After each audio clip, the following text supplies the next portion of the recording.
بسم اللہ الرحمن الرحیم۔ السلام علیکم ناظرین، آج کی اس ویڈیو میں ہم آپ کو ان بدبخت مشرکین مکہ کے بارے میں بتانے جا رہے ہیں جو نبی کریم صلی اللہ علیہ وسلم کا مذاق اڑانے میں ہر وقت پیش رہتے تھے، اور نبی کریم صلی اللہ علیہ وسلم اور اللہ تعالیٰ کی آیات کا مذاق اڑاتے تھے۔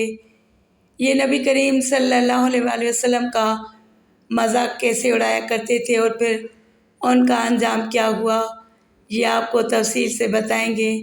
ناظرین، نبی کریم صلی اللہ علیہ وسلم اللہ تعالیٰ کے حبیب اور اللہ تعالیٰ کی محبوب ترین ہستی ہیں، اور اللہ تعالیٰ نے ایک حد تک ان مشرکین کو چھوٹ دی، لیکن جب وہ اپنی مکاریوں سے باز نہ آئے تو اللہ تعالیٰ نے ان کا ایسا انجام کیا کہ جس کے بارے میں سن کر انسانی روح کانپ جاتی ہے۔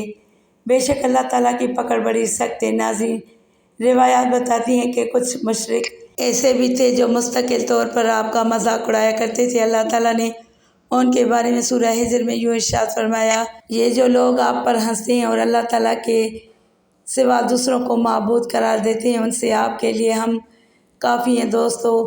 ان مذاق اڑانے والوں میں ابو جہل، ابو لہب، عتبہ بن ابی معیط، حاکم بن ابو العاص بن امیہ جو حضرت عثمان غنی رضی اللہ تعالیٰ عنہ کا چچا تھا، اور عاص بن وائل شامل ہیں۔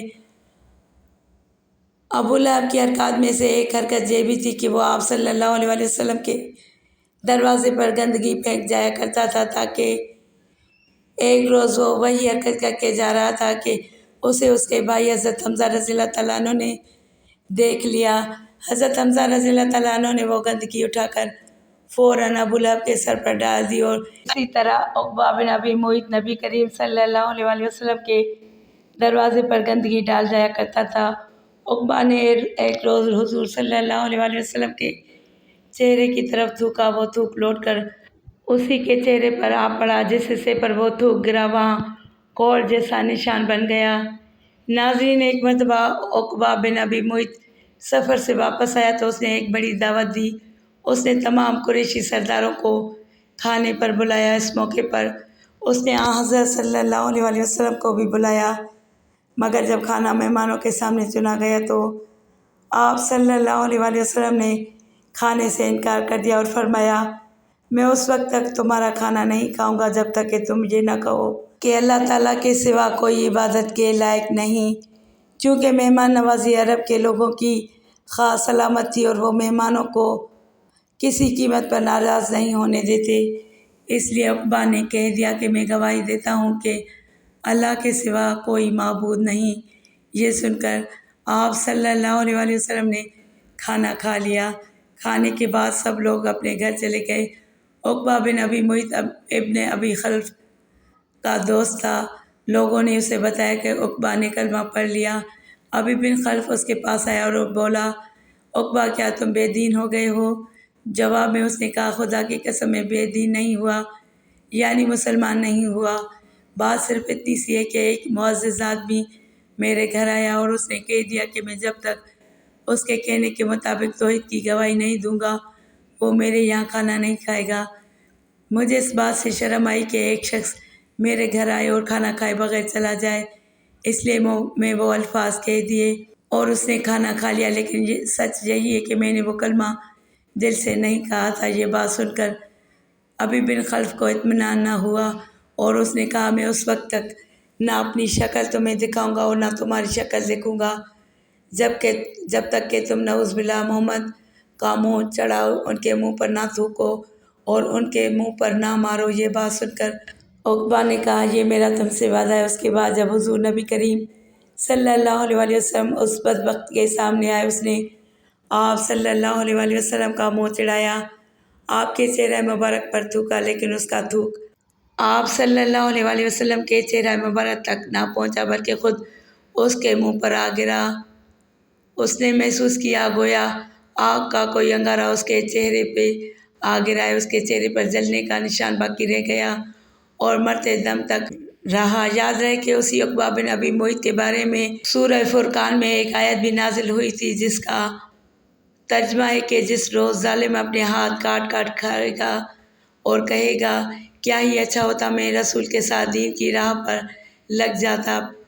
اس آیت کی تفسیر میں لکھا ہے جس روز ظالم آدمی کوہنی تک اپنا ایک ہاتھ دانتوں سے کاٹے گا، پھر دوسرے ہاتھ کو کاٹ کر کھائے گا، جب دوسرا ہاتھ کھا چکے گا تو پہلا پھر وہ کھائے گا اور وہ اس کو کاٹنے لگے گا، غرض اسی طرح کرتا رہے گا۔ روایات میں آتا ہے کہ حکم بن عاص بھی اسی طرح سے حضرت صلی اللہ علیہ وآلہ وسلم کے ساتھ مسخرہ پن کرتا تھا۔ ایک روز آپ صلی اللہ علیہ وآلہ وسلم چلے جا رہے تھے، یہ آپ کے پیچھے چل پڑا، آپ کا مذاق اڑانے کے لیے منہ اور ناک سے طرح طرح کی آوازیں نکالنے لگا۔ آپ چلتے چلتے اس کی طرف مڑے اور فرمایا، تو ایسا ہی ہو جا۔ چنانچہ اس کے بعد ایسا ہو گیا کہ اس کے منہ اور ناک سے ایسی ہی آوازیں نکلتی رہتی تھیں۔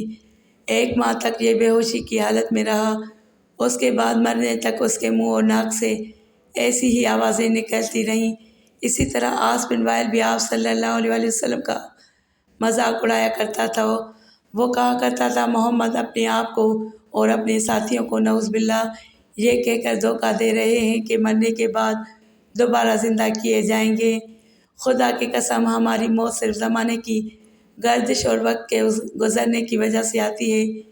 ناظرین، اسی عاص بن وائل کا ایک اور واقعہ ہے۔ حضرت خباب بن ارت رضی اللہ تعالیٰ عنہ مقام لوہار کا کام کرتے تھے اور تلواریں بناتے تھے۔ انہوں نے عاص بن وائل کو کچھ تلواریں فروخت کیں، ان کی اس نے ابھی قیمت ادا نہیں کی تھی۔ خباب بن ارت رضی اللہ تعالیٰ عنہ اس سے قیمت کا تقاضا کرنے کے لیے گئے تو اس نے کہا، خباب، تم محمد کے دین پر چلتے ہو، کیا وہ یہ دعویٰ نہیں کرتے کہ جنت والوں کو سونا چاندی، قیمتی کپڑے، خدمت گار اور اولاد مرضی کے مطابق ملے گی؟ حضرت خباب بن ارت رضی اللہ تعالیٰ عنہ بولے، ہاں یہی بات ہے۔ ابن عاص نے ان سے کہا، میں اس وقت تک تمہارا قرض نہیں دوں گا جب تک کہ تم محمد کے دین کا انکار نہیں کرو گے۔ جواب میں حضرت خباب بن ارت رضی اللہ تعالیٰ عنہ نے فرمایا، اللہ کی قسم، میں محمد صلی اللہ علیہ وآلہ وسلم کا دین نہیں چھوڑ سکتا۔ ناظرین، کہتے ہیں کہ انہیں مذاق اڑانے والوں میں سے ایک اسود بن یغوث بھی تھا جو حضور صلی اللہ علیہ وآلہ وسلم کا ماموزاد تھا۔ جب بھی مسلمانوں کو دیکھتا تو اپنے ساتھیوں سے کہتا، دیکھو تمہارے سامنے روئے زمین کے وہ بادشاہ آ رہے ہیں جو کسریٰ اور قیصر کے وارث بننے والے ہیں۔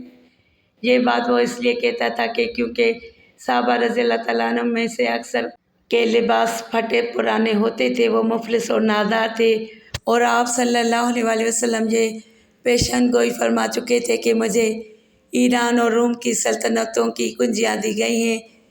اسود آپ صلی اللہ علیہ وآلہ وسلم سے یہ بھی کہا کرتا تھا، محمد، آج تم نے آسمانوں کی باتیں نہیں سنائیں، آج آسمان کی کیا خبریں ہیں؟